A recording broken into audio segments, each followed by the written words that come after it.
Take your team to new heights with training you can trust from CVTC. Unlock your team's potential with affordable seminars and customized training in topics like leadership, safety, manufacturing, transportation, and technology. CVTC is more than a provider. We are your partner for talent upskilling, licensure renewal, recertification, and much more. Discover the impacts that come with our training, from heightened productivity to enhanced teamwork and a commitment to a safer workplace. Visit cvtc.edu/workforce solutions to get started today.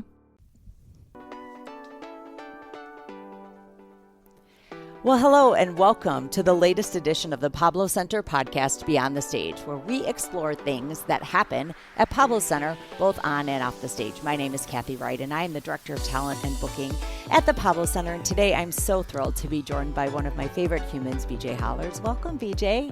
Thanks, Kathy. Thanks for having me. Absolutely. And BJ is the director and founder of the Chippewa Valley Writers Guild. And if you've not met BJ, you need to, because he just brings joy wherever he goes.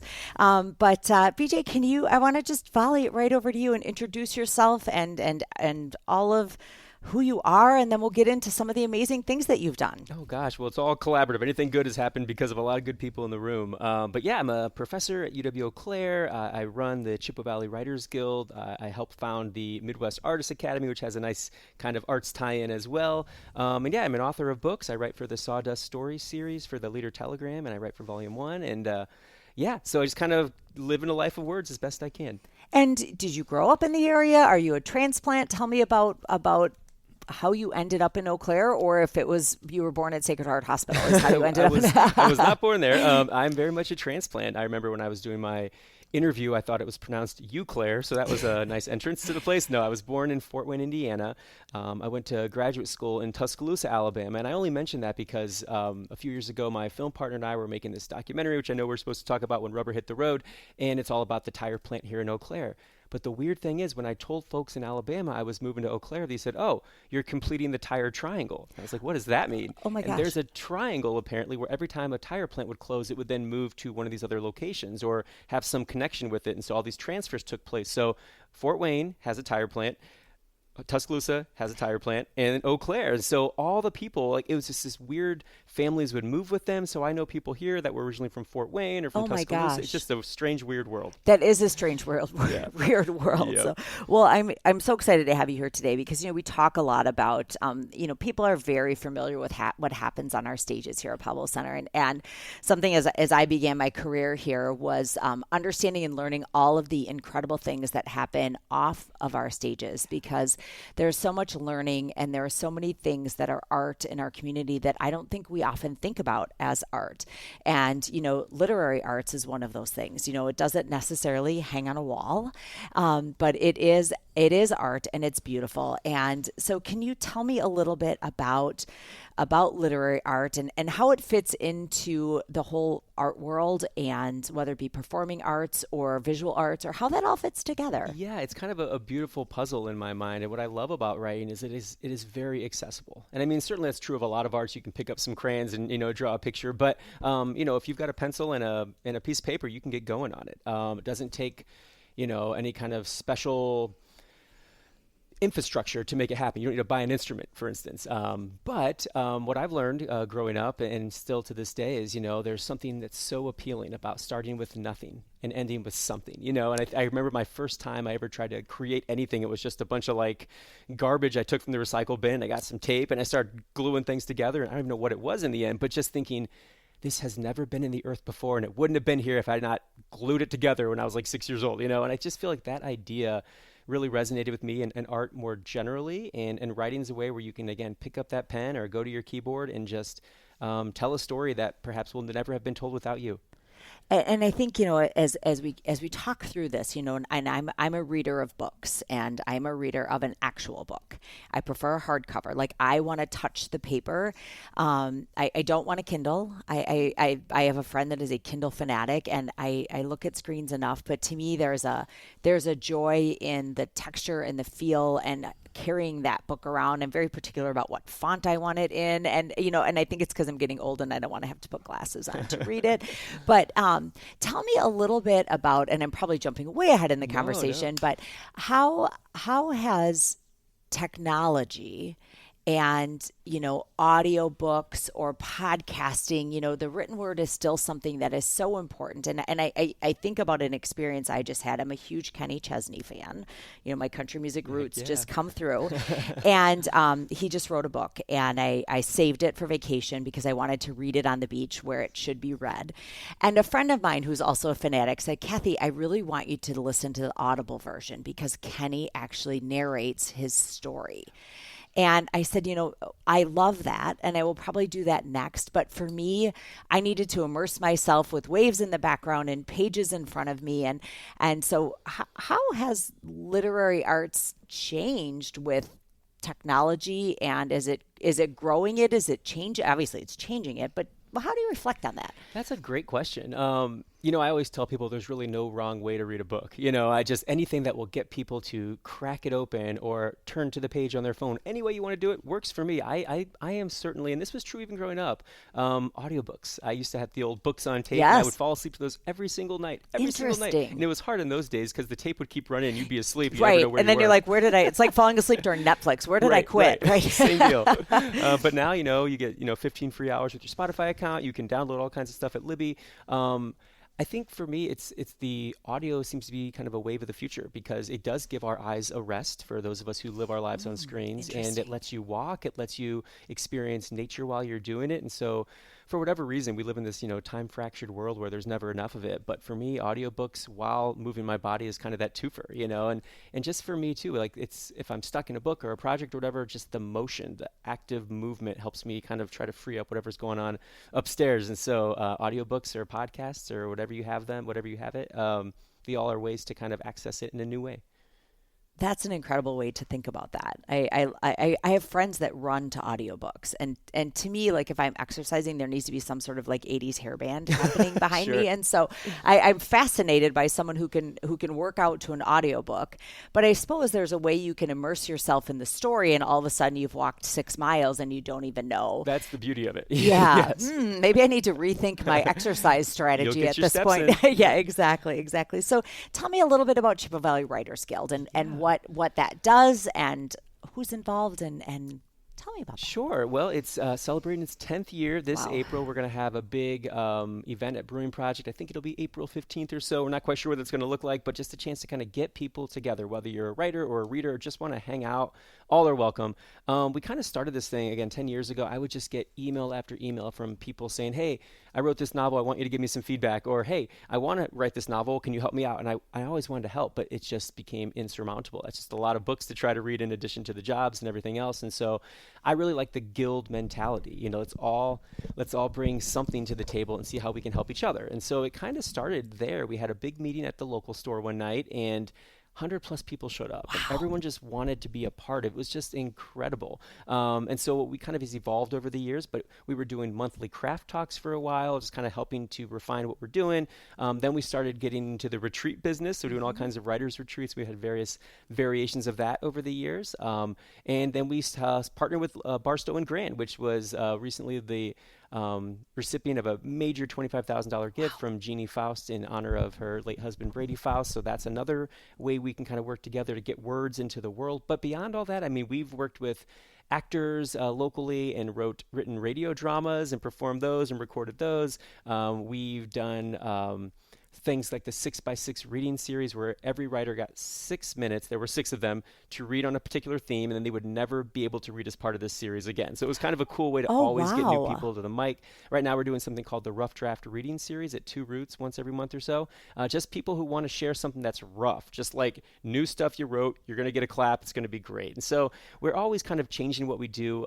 In terms of Pablo, one thing that we really love is our Sounded Stories series. So we've been doing it here since the beginning, and it's such a cool opportunity to, again, converge arts together. So if we find a band, we get 4 or 5 writers assembled on a theme, and then the band kind of supports the writers by way of songs that are thematically linked to the stories. And what I love about it is so often it feels like kind of writing gets a bit of a backseat, but every musician, they are so fired up to kind of be the accompaniment, and the truth is they are way more than accompaniment. But just the idea of the writers kind of get to be the stars of that show is pretty cool for them, and the music just takes it to the next level. Well, and if you know me, I'm a lyrical junkie. The story behind the song is my favorite part. So a Writers in the Round series in Nashville is just a can't miss for me every time I'm in town. And so the storytelling component of music really, I think people forget that, and especially in country, the storytelling behind songs and music. And you think about stories that come through in theatrical performances and in books, but often I don't think you think about the writing that's involved in music.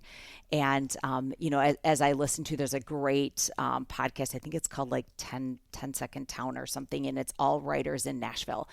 And they talk about, how they have to use their words to create this vision. And I imagine, obviously, that's what you do. They just do it in, 3 minutes and 5 seconds. They have to wrap their story up pretty quickly.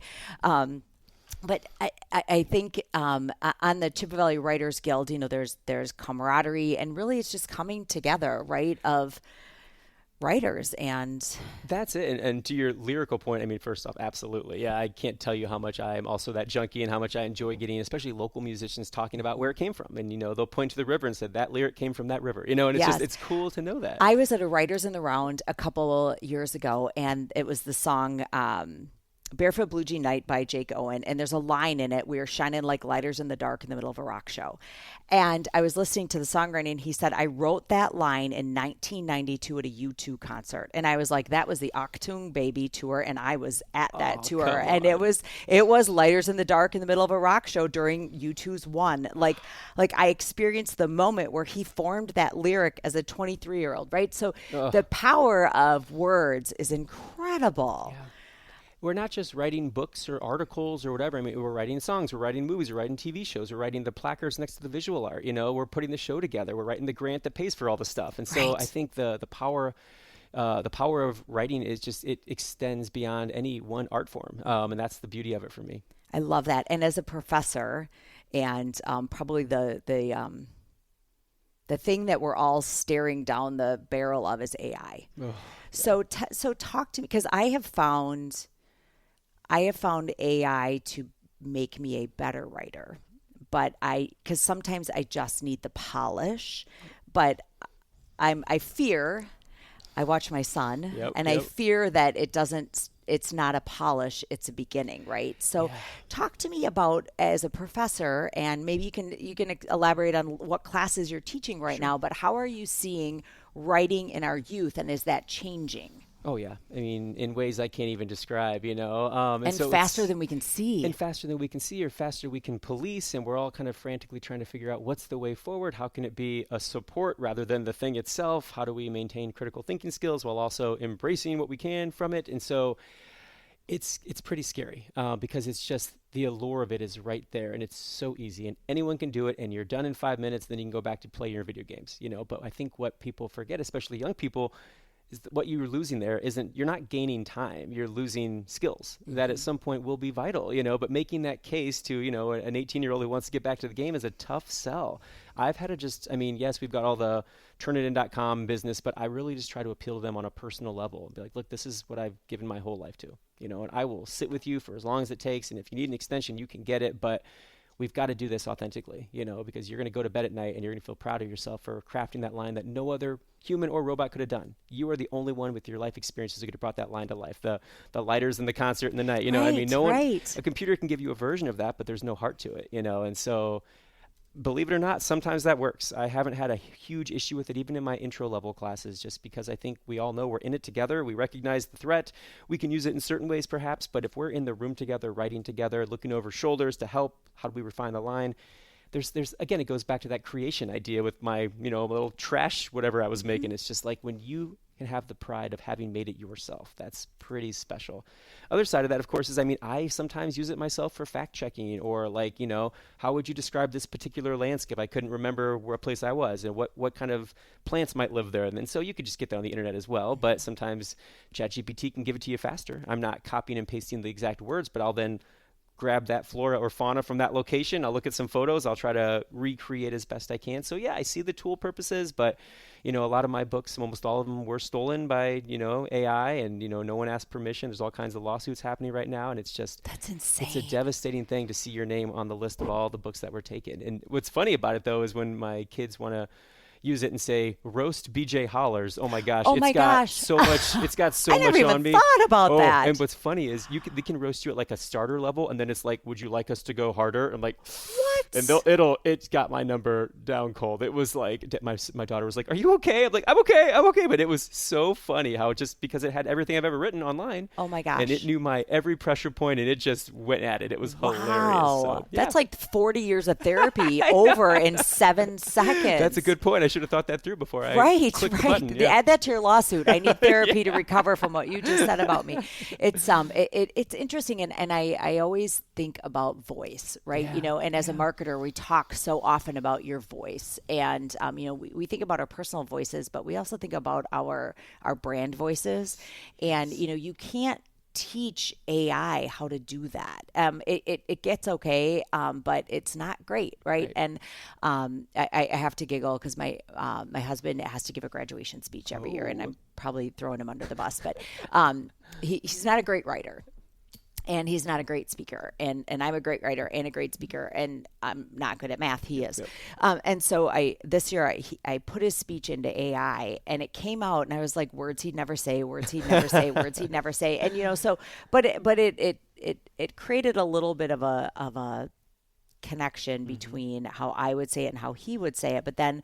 We put it in, and then we refined it. Like, how would you describe this in your words? Like, we want to cover this. It helped us create a framework, but now you need to talk about how you, the human, would say it. Yes. And it's crazy. And that's one of the tool purposes, and I know a lot of students like help me find an outline, or for me, it's like if I have to make a press release, I feel like, well, that's a time saver. I'm comfortable making a press release on AI. I did that for the first time this summer. I was like, look at that. I'm done. It's done. I know, but but I had to take what AI wrote for me, and I had to put my brand voice on top of it. It gave me facts. It gave me outline, but like I had to take the personality of the company I was writing it for and input that into it. I think the big question for me is, at the end of this grand experiment, whenever that is, or maybe never, like how do we change as humans, Right. And it's hard to say. This last summer, my son and I retraced Route 66 for a new book project. And the whole point of that was like life in the slow lane, like life is not all about perpetual motion is a quote that Gandhi said. And that really stuck with me because it's so weird. I think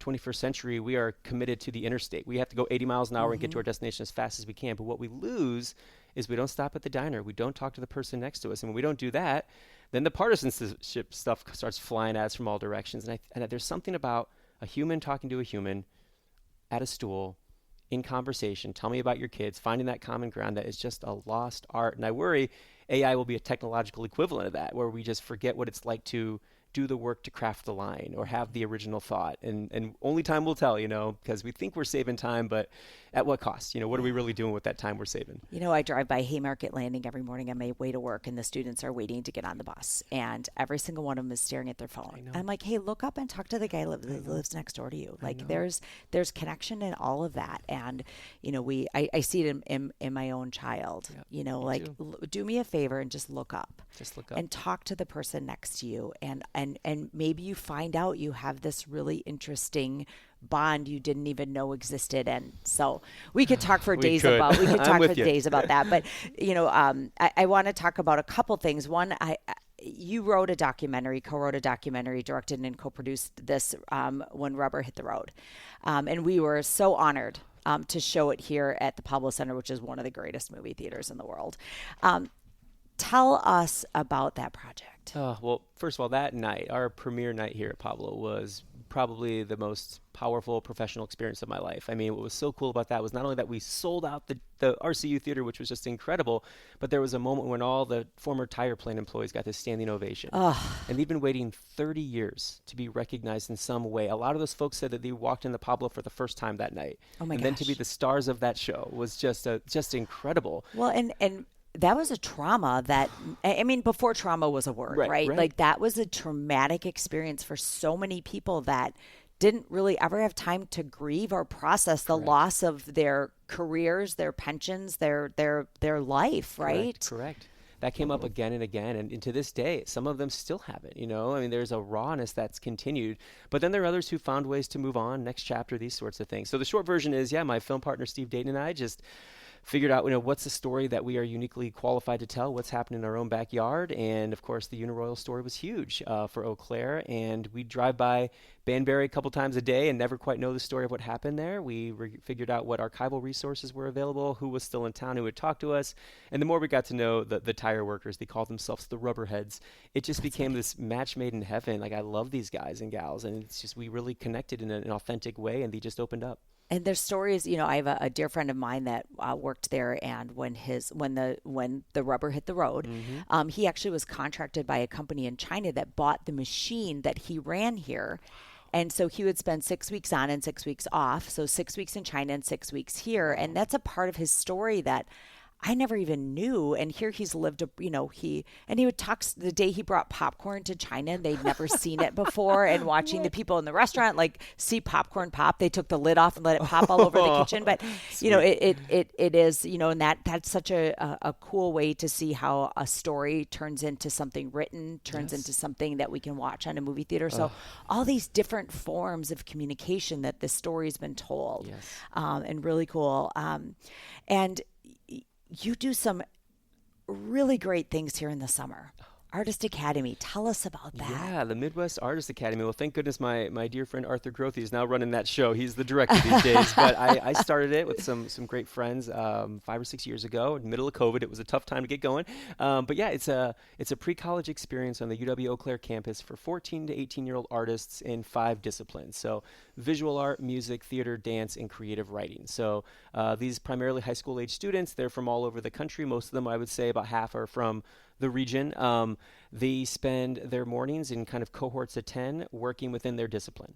And then they spend the afternoon with guest artists from all around the region, and then they collaborate together to kind of create this final showcase that allows all of their skills to kind of come together to create something that none of them could have created on their own. And that's the magic. I mean, we perform these things on Saturday night, and around Thursday afternoon, everyone's kind of freaking out. Right. But it's all on them. Like, they find their way through year after year. The staff kind of sits back, and we guide the discussion. We kind of put people in their places.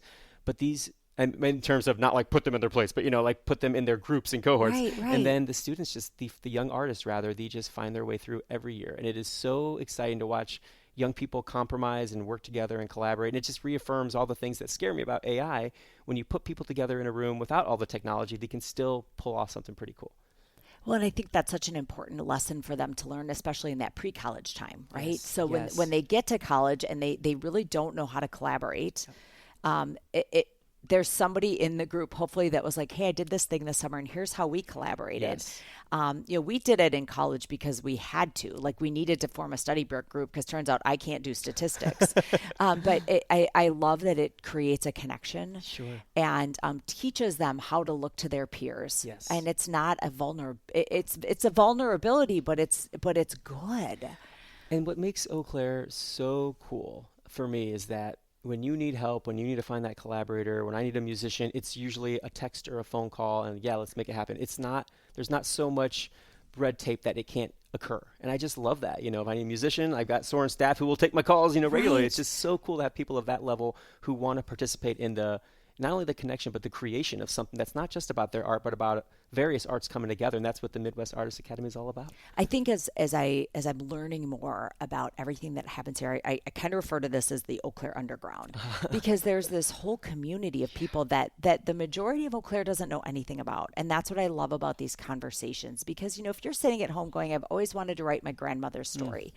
And I have this dream someday of taking these stories, and we have the state-of-the-art recording studio here at Pablo Center, and taking those stories and recording them. And I know Tom Brokaw did that with The Greatest Generation, and what a gift, right? Yes. What a gift. And locally, Diz Cronenberg, who was a local author, did a lot of that. But Diz was at a time where we were still writing. Yes. And if we could have gotten those stories recorded and passed along, and even our grandfather was a colonel in World War II, and to hear him talk, he didn't talk about it often, but one day he started talking about being on the beach at Normandy. And what if we had that preserved? And so I love how all of these pieces just kind of come together, and somehow they can all live on the corner of Gibson and Graham. Oh, that's a beautiful way to put it. It really is incredible. And so if I've been sitting back thinking, I want to write a story, I want to tell my story, how do I start connecting with the Writers Guild or authors in our community, or somebody who could say, I have ADD, so I have blank page syndrome. So I'll be honest, like AI has been helpful for me in that. But how would I just learn how to begin to write? Yes. And again, like what I like about the Guild is it's not just about talk to BJ. Like there's a wealth of people out there who can help. And so first you go to cvwritersguild.org and you click on events and you see what kind of stuff we've got coming up.